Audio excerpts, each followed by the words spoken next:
शुभ प्रभातम। संस्कृत शिक्षा में आपका स्वागत है। अमृता प्रथमो भाग संस्कृत वर्ग षष्ठम प्रथम पाठ प्रार्थना। वर्ग 6 संस्कृत के प्रथम पाठ प्रार्थना।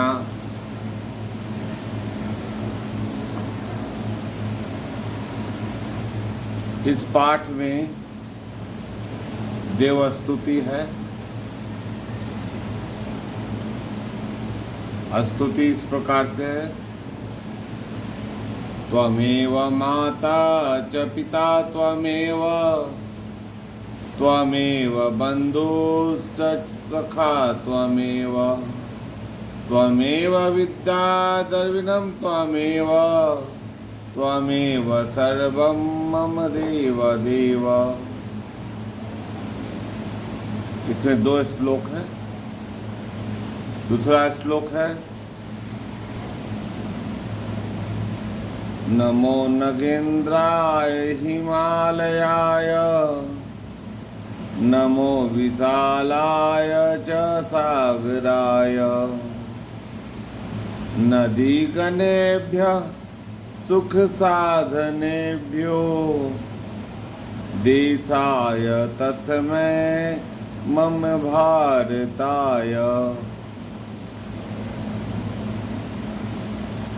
इस तरह से आपको 2 श्लोक हैं। इन दोनों श्लोक के अर्थ की ओर चलते हैं।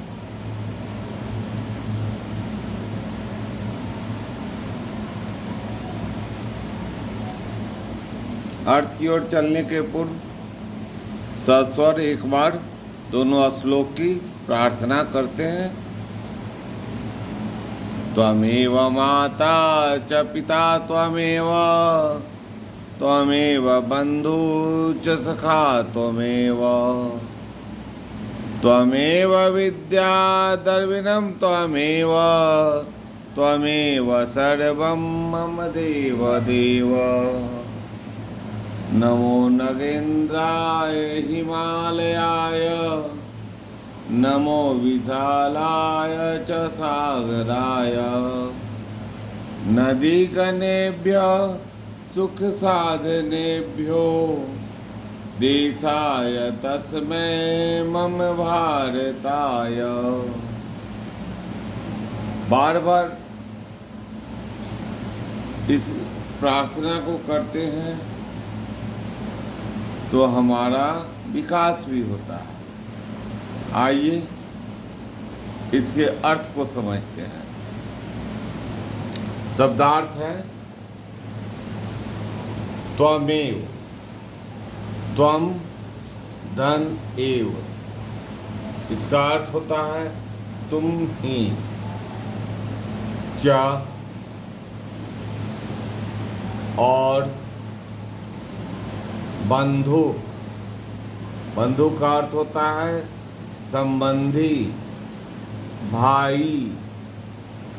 सखा, सखा का अर्थ होता है मित्र। विद्या, विद्या का अर्थ होता है ज्ञान। द्रविणम, द्रविणम का अर्थ होता है धन। सर्वम, सर्वम का अर्थ होता है सभी। मम, मम का अर्थ होता है मेरा, मेरे। देव, देव का अर्थ होता है ईश्वर।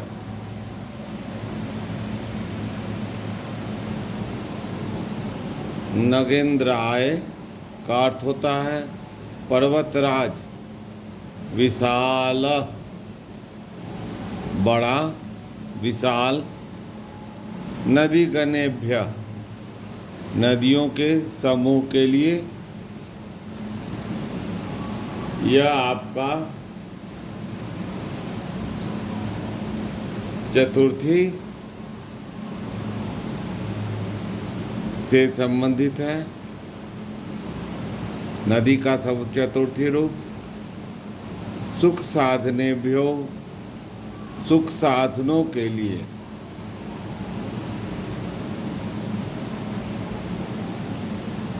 देशाय, देश, तस्मै, तस्मै का अर्थ होता है उनको, भारताय, भारत को। आइए अब हम लोग अर्थ की ओर चलते हैं। अर्थ इस प्रकार से है, त्वमेव माता च पिता त्वमेव, तुम ही माता हो, च मतलब और होता है, पिता भी तुम ही हो, त्वमेव बंधु च सखा त्वमेव, तुम ही भाई हो, संबंधी हो, और सखा भी तुम ही हो। त्वमेव विद्या द्रविणम त्वमेव, तुम ज्ञान देने वाले हो, और द्रव्य, द्रव्य मतलब धन होता है, द्रविणम त्वमेव, तुम धन हो, संपत्ति हो, संपदा हो, सब कुछ तुम ही हो। त्वमेव सर्वम मम देव देव, हे ईश्वर तुम ही सब कुछ हो, हे मेरे देव तुम ही सब कुछ हो। अब आगे चलें दूसरे श्लोक का अर्थ। इसमें हम लोग प्रणाम करते हैं शिव तत्व को, शिव तत्व यानी कि प्रकृति को। नमो नगेंद्राय हिमालयाय, नमो विशालाय च सागराय, हम प्रणाम कर रहे हैं पर्वतराज हिमालय को, प्रणाम करते हैं, नमस्कार करते हैं पर्वतराज हिमालय को, प्रणाम करते हैं विशाल सागर को,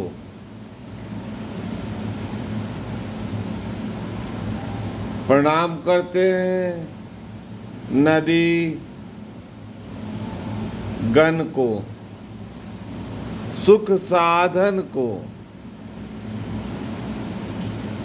देशाय तस्मै मम भारताय, और देश को, मेरे भारत को सभी का नमन करते हैं। अब आइए दोनों के भावार्थ पर चले।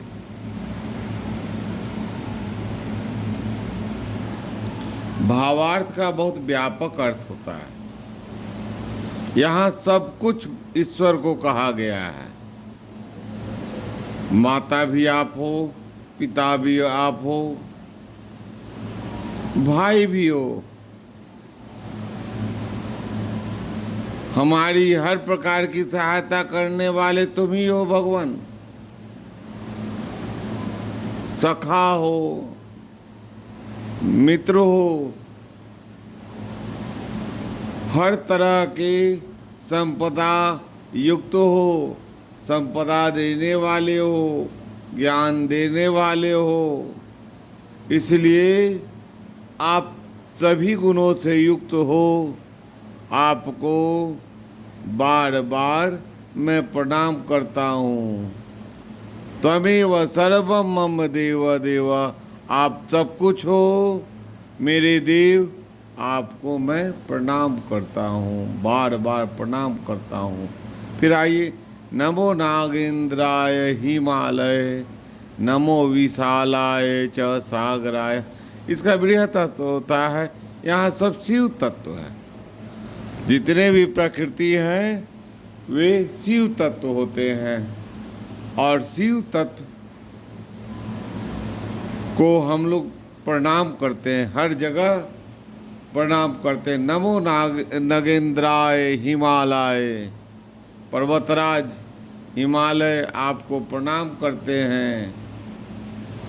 सागर को प्रणाम करते हैं, नदी को प्रणाम करते हैं और सुख साधन को भी प्रणाम करते हैं, क्योंकि यह सभी चीज जो है ईश्वर द्वारा प्रदत्त है, हमारे प्रकृति द्वारा प्रदत्त है। तो इन सबको हम प्रणाम करते हैं। उसके बाद जिस भूमि पर रहते हैं, मातृभूमि को, वह मेरा भारत देश है, मैं उनको भी प्रणाम करता हूँ, क्योंकि यहीं पर मेरी सभी सुख साधन, सभी नदी, सब कुछ हमें प्राप्त होता है। आइए अब इसके अभ्यास पर चलते हैं। अभ्यास का प्रथम भाग कहता है इन शब्दों के अर्थ बताएं। द्रविणम, अभी हम लोग बात किए हैं, इनका अर्थ होता है धन। सखा, अभी हम लोग चर्चा किए हैं अर्थ में, शब्दार्थ में, इसका अर्थ होता है मित्र। दोस्त भी कह सकते हैं।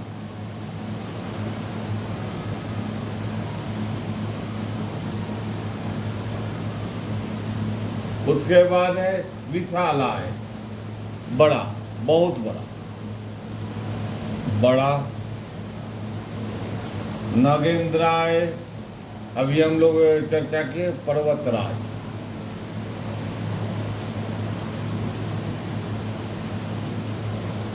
और मम, अभी हम लोग किए हैं मेरा, मेरी।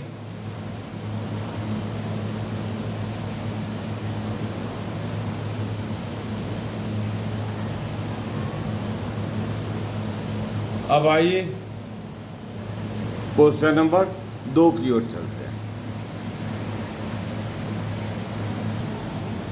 क्वेश्चन नंबर 2 कहता है बंदोबस्त के समान इन शब्दों को जोड़कर बोले। देखिए यहाँ पर हरि जोड़ च, यहाँ डबल बिंदी, इसको विसर्ग कहते हैं। विसर्ग, विसर्ग जो है आधा स हो जाता है, ठीक है। यह आधा स कौन सा होता है, इस पर ध्यान दें। यह तालव्य स हो जाता है, इसका उच्चारण तालु से होता है, इसलिए इसको हरिश्च कहा जाता है। उसी तरह पुनः जोड़ च, पुनः अजह जोड़ चरती, यहाँ भी विसर्ग च, अजस चरती।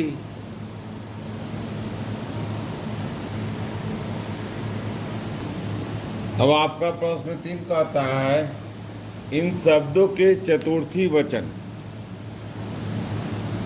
में रूप बताएं। सागर, सागराय, यह सब देखिए अकारांत है। अकारांत का चतुर्थी राम का रूप ले ले, बालक का रूप ले ले, उसी से जो चतुर्थी निकलेगा वही होगा, उसी रूप के समान होगा।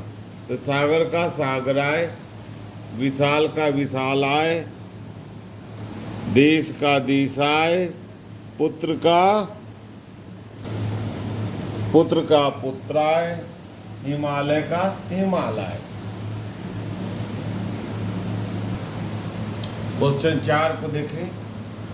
क्वेश्चन 4 कहता है द्वितीय पद का पाठ करें। तो इस पद का हमने पाठ करा दिया है, फिर से हम पाठ करवा देते हैं।